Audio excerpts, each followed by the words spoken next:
মঞ্চে ৭১ এবং ২৪ মিলিত হয়, সেই মঞ্চকে আগামী দিনের প্রধানমন্ত্রী ডক্টর শফিকুর রহমান ঐক্যবদ্ধ বাংলাদেশ হিসেবে ঘোষণা দিয়ে ৭ আসনে দাঁড়িপাল্লাকে জয়যুক্ত করে আমরা এই আসনটি আগামী দিনের প্রধানমন্ত্রী ডক্টর শফিকুর রহমানকে উপহার দেব ইনশাআল্লাহ। আমি শুধু পাঠ্যপুস্তকে পড়েছিলাম মুহাম্মদ সাল্লাল্লাহু আলাইহি সাল্লামের সময় সকল যুদ্ধে পুরুষ এবং নারীরা একসাথে সেই যুদ্ধে অবতীর্ণ হতো ইসলামের জন্য। আজকে ঢাকা ৭ আসনের এই জনসভা থেকে আমার মনে হচ্ছে সেদিনের মতো ঢাকা ৭ আসনের ভাই এবং বোনেরা একত্রিত হয়েছে আগামী ১২ তারিখের যুদ্ধে লিপ্ত হওয়ার জন্য। অতএব আগামী ১২ তারিখ সর্বপ্রথম গণভোটে জয়যুক্ত হবে। তারপরে এই যুদ্ধে ইনসাফের প্রতীক দাঁড়িপাল্লাকে আমরা জয়যুক্ত করব ইনশাআল্লাহ। ১২ তারিখের যুদ্ধের জন্য আপনারা প্রস্তুত আছেন?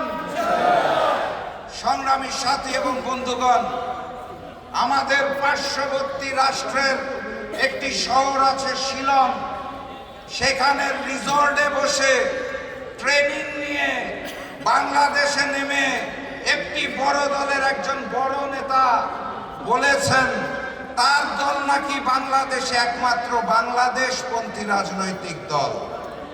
আমি ওনাকে বিনয়ের সাথে মনে করিয়ে দিতে চাই, আজকের এই মঞ্চে, আপনাদের সামনের এই মঞ্চে ৭১-এর বীর মুক্তিযোদ্ধা কর্নেল অলি সাহেব বসে আছেন। আমি স্মরণ করিয়ে দিতে চাই, আজকের এই মঞ্চে ২৪-এর জুলাই যোদ্ধা সাদিক কায়েম এবং সাদ্দাম বসে আছে। যেই মঞ্চে ৭১ এবং ২৪ মিলিত হয়, সেই মঞ্চকে আগামী দিনের প্রধানমন্ত্রী ডক্টর শফিকুর রহমান ঐক্যবদ্ধ বাংলাদেশ হিসেবে ঘোষণা দিয়েছেন। অতএব ঢাকা ৭ আসনে দাঁড়িপাল্লাকে জয়যুক্ত করে আমরা এই আসনটি আগামী দিনের প্রধানমন্ত্রী ডক্টর শফিকুর রহমানকে উপহার দেব ইনশাআল্লাহ।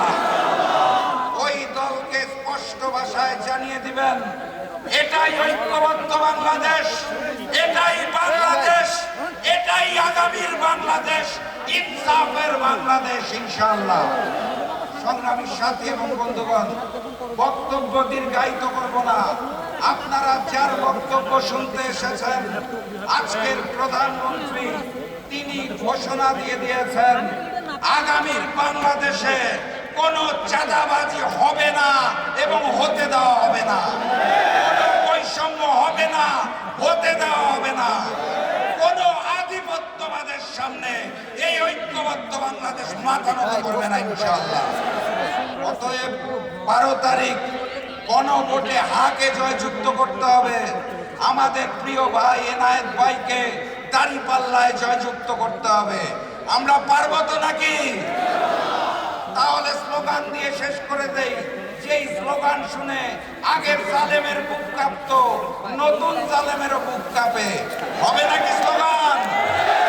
নারায়ণ তাকবীর, নারায়ণ তাকবীর, নারায়ণ তাকবীর। দেশে দেশে সবার সাথে দ্য নিউজ।